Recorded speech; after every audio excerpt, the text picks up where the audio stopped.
സുഖമാണല്ലോ, എല്ലാവർക്കും സുഖം വിശ്വസിക്കുന്നു. ഇനി ഞാൻ വന്നിരിക്കുന്നത് നമുക്ക് ഈവനിങ് സ്നാക്ക് ഉണ്ടാക്കി ഹെൽത്തി ആയിട്ടുള്ള ഒരു ഈവനിങ് സ്നാക്ക് കേട്ടോ. ഒക്കെ ഒരുപാട് ഇഷ്ടപ്പെടും. എത്ര പെട്ടെന്ന് വെച്ചാൽ അത്ര പെട്ടെന്ന് പാത്രം കാര്യമാവും ഉണ്ടാക്കി വെച്ച് കഴിഞ്ഞാൽ. അത്ര നല്ല ടേസ്റ്റി ആയിട്ടുള്ള സംഭവം. അപ്പൊ നമുക്ക് അത് എങ്ങനെ ഉണ്ടാക്കുന്നതെന്ന് നോക്കാം. അതിന് മുമ്പായിട്ട് എന്റെ കൂട്ടുകാർ ആദ്യമായിട്ടാണ് എന്റെ വീഡിയോ ചാനൽ കാണുന്നതെന്നുണ്ടെങ്കിൽ പ്ലീസ് എല്ലാവരും ചാനൽ സബ്സ്ക്രൈബ് ചെയ്യണം കേട്ടോ. സബ്സ്ക്രൈബ് ചെയ്യണം. അതുപോലെ തന്നെ ബെല്ലൈക്കൻ പ്രസ് ചെയ്തിട്ട് ഓർന്ന് കൊടുത്താലും ഞാൻ ഡെയിലി ഇടുന്ന വീഡിയോ നോട്ടിഫിക്കേഷൻ കിട്ടത്തുള്ളൂ. അപ്പൊ നമുക്കത് എങ്ങനെ ഉണ്ടാക്കുന്നത്, അതിന് വേണ്ടുന്ന സാധനങ്ങൾ എന്തൊക്കെയാണെന്ന് നോക്കാം. അതിനുവേണ്ടി ഞാനൊരു ബൗൾ എടുത്തു. ഇതിലേക്ക് 1 കപ്പ് ചെറിയ റവ കേട്ടോ. എന്നിട്ട് ഇതിലേക്ക് ഒരു 1/2 ടീസ്പൂൺ കുരുമുളക് പൊടി, എന്നിട്ട് ആവശ്യത്തിന് ഉപ്പ്.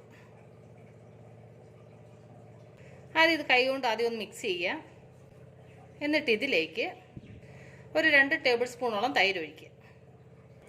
എന്നിട്ട് അതിൻ്റെ കൂടെ കുറച്ച് വെള്ളം കൂടെ ഒഴിച്ചു കൊടുക്കുക.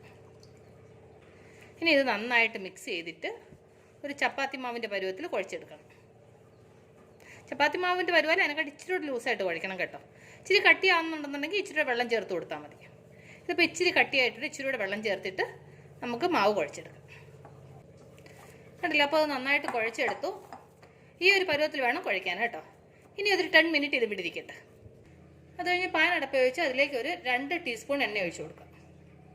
എന്നിട്ട് ഇതിലേക്ക് ഒരു 1/2 ടീസ്പൂൺ കടുക്, എന്നിട്ട് ഒരു 1/2 ടീസ്പൂൺ ജീരകവും കടുകും ഒന്ന് പൊട്ടിക്കഴിയുമ്പോൾ ഇതിലേക്ക് കുറച്ച് ബീൻസ് ചെറുതായിട്ട് അരിഞ്ഞത്, എന്നിട്ട് ഇത് ചെറുതായിട്ടൊന്ന് വാടട്ടെ. എന്നിട്ട് അതിൻ്റെ കൂടെ തന്നെ കുറച്ച് സവാള ചെറുതായിട്ട് അരിഞ്ഞത്, അത് കഴിഞ്ഞ് കുറച്ച് ക്യാരറ്റ് ചെറുതായിട്ട് അരിഞ്ഞത്, എന്നിട്ട് കുറച്ച് ക്യാബേജ് ചെറുതായിട്ട് അരിഞ്ഞത്. നിങ്ങൾക്ക് വേണമെന്നുണ്ടെങ്കിൽ ക്യാപ്സിക്കം ഒക്കെ ആഡ് ചെയ്യാം കേട്ടോ.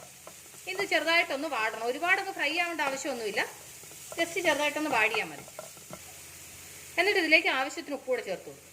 ഒന്ന് ഒരു 2-3 മിനിറ്റ് ഒന്ന് വാടിയാൽ മതി കേട്ടോ. ഒരുപാടൊക്കെ ഫ്രൈ ആവേണ്ട കാര്യമൊന്നുമില്ല. അപ്പോൾ ഈ പച്ചക്കറി ഒരു പാതി വെന്തിട്ടുണ്ട്. ഇനി നമുക്കിതിലേക്ക് ചെറിയൊരു ഉരുളൻകിഴങ്ങ് വേവിച്ചുടച്ചത് അതുകൂടെ ഇതിൻ്റെ കൂടെ ചേർക്കാം. എന്നിട്ട് തീ കുറച്ച് വെച്ചിട്ട് ഇതിലേക്ക് മസാല ചേർത്ത് കൊടുക്കാം. ഇതിലേക്ക് ഞാൻ 1 ടീസ്പൂൺ മുളക് പൊടി, 1/2 ടീസ്പൂൺ മല്ലിപ്പൊടി, 1/2 ടീസ്പൂൺ ഗരം മസാല, ഒരു 1/4 ടീസ്പൂൺ മഞ്ഞൾപ്പൊടി. ഇനി ഇതെല്ലാം കൂടെ നന്നായിട്ടൊന്ന് മിക്സ് ചെയ്യാം. കണ്ടില്ല, അപ്പോൾ അത് നന്നായിട്ട് മിക്സ് ചെയ്തു. ഒരു 2 മിനിറ്റ് ആ മസാലയുടെ പച്ചമണമൊക്കെ പോയി നന്നായിട്ട് മിക്സ് ആയിട്ടുണ്ട്. ഇനി നമുക്ക് സ്റ്റൗ ഓഫ് ചെയ്യാം. സ്റ്റൗ ഓഫ് ചെയ്തിട്ട് ഈ മസാല ഇനി നന്നായിട്ട് തണുക്കണം.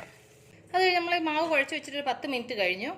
കണ്ടില്ല, നന്നായിട്ട് സെറ്റായിട്ടിരിപ്പുണ്ട്. ഇനി ഇതിൽ നിന്നൊരു മീഡിയം ഒരു ബോൾ എടുക്കുക. എന്നിട്ട് ഇതിങ്ങനെ ഒന്ന് ഉരുട്ടുക. എന്നിട്ട് കയ്യിൽ വെച്ച് ഇത് ജസ്റ്റ് ഇതുപോലെ ഒന്ന് പരത്തുക.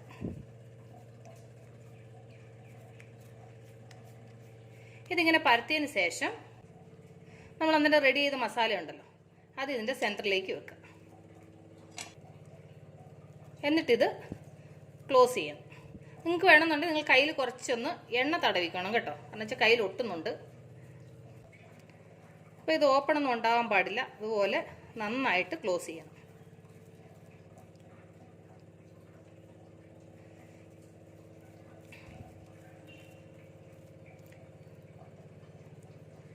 കണ്ടില്ലേ, എങ്ങും ഗ്യാപ്പ് ഉണ്ടാവാൻ പാടില്ല. അതുപോലെ ക്ലോസ് ചെയ്യണം. കണ്ടില്ലേ, നിങ്ങൾക്ക് മാവ് കൂടുതൽ വേണമെങ്കിൽ അതിനനുസരിച്ച് എടുക്കാം കേട്ടോ. ഞാനിപ്പോൾ ഒരു 3-4 എണ്ണത്തിനുള്ളതേ ഉണ്ടാക്കിയുള്ളൂ. അപ്പോൾ ഞാൻ ബാക്കിയുള്ളത് ഇതുപോലെ ഒന്ന് ആക്കിയെടുക്കട്ടെ. കണ്ടില്ലേ, അപ്പോൾ ഇത് ഞാൻ ഇതുപോലെ ആക്കിയെടുത്തു. ഇനി നമുക്കിത് ആവിയിൽ വേവിക്കണം. അതിനുവേണ്ടി ഞാൻ ആൾറെഡി വെള്ളം തിളയ്ക്കാൻ വെച്ചിട്ടുണ്ട്. നിങ്ങൾക്ക് വേണമെങ്കിൽ ഇഡ്ഡലി പാത്രത്തിൽ വെച്ചിട്ട് വേവിച്ചെടുക്കാം കേട്ടോ. അപ്പോൾ വെള്ളം നന്നായിട്ട് തിളച്ച് ആവി വന്നു തുടങ്ങിയിട്ടുണ്ട്. അപ്പോൾ നമ്മൾ ഈ റെഡി ചെയ്തത് ഓരോന്ന് ഇതിലേക്ക് വെച്ച് കൊടുക്കാം. ഇനി ഇത് നമുക്ക് അടച്ചു വെച്ച് വേവിക്കാം. അപ്പോൾ ഇത് വിട്ടിരുന്ന് വേവട്ടെ. അപ്പോൾ ഇത് അടപ്പ് വെച്ചിട്ട് 10 മിനിറ്റോളം കഴിഞ്ഞു. അപ്പോൾ നമുക്കത് വെന്തോന്ന് നോക്കാം.